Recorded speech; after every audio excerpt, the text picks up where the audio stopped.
Qeveria e Republikës e Kosovës, krahas përkushtimit e saj në fushat të ndryshme të qeverisjes dhe shtetëndërtimit, ka qenë e përkushtuar edhe në drejtim të përmirësimit të mjedisit të bërit biznes dhe ka bërë përpjekje të konsiderueshme për krijimin e kushteve të favorshme për investimet e huaja, në veçanti për thithjen e investimeve nga vendet anëtare të Bashkimit Evropian. Investimet e huaja në Kosovë vetëm në 9 muajin e vitit 2013 kanë pasur rritje që kapin vlerën 205 milion euro.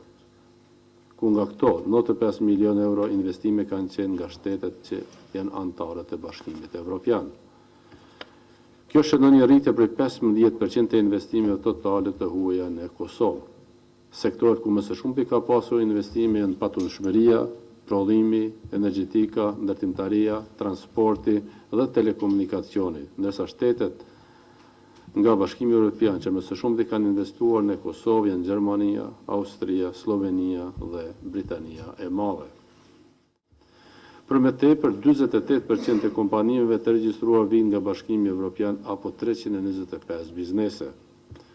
Shtetet e Bashkimit Evropian që kryesojnë për nga regjistrimi i bizneseve janë Gjermania, Italia, Austria, Kroacia, Slovenia dhe Belgjika.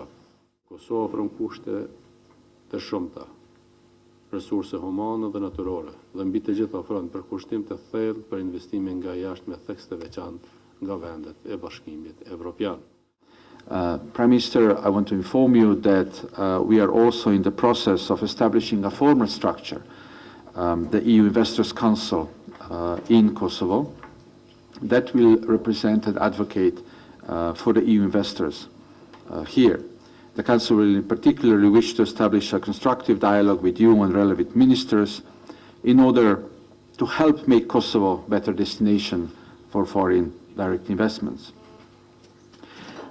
We as the EU office, we are currently finalizing the last contractual aspects of that, but my hope is that the EU Investors Council in Kosovo will be established and up and running already this year. I would like to emphasize once again and confirm the EU office and USR's commitment to support a better organization of EU investors, and I want to stress the added value of better and stronger representation of EU investors for Kosovo's economy, which needs more direct investment.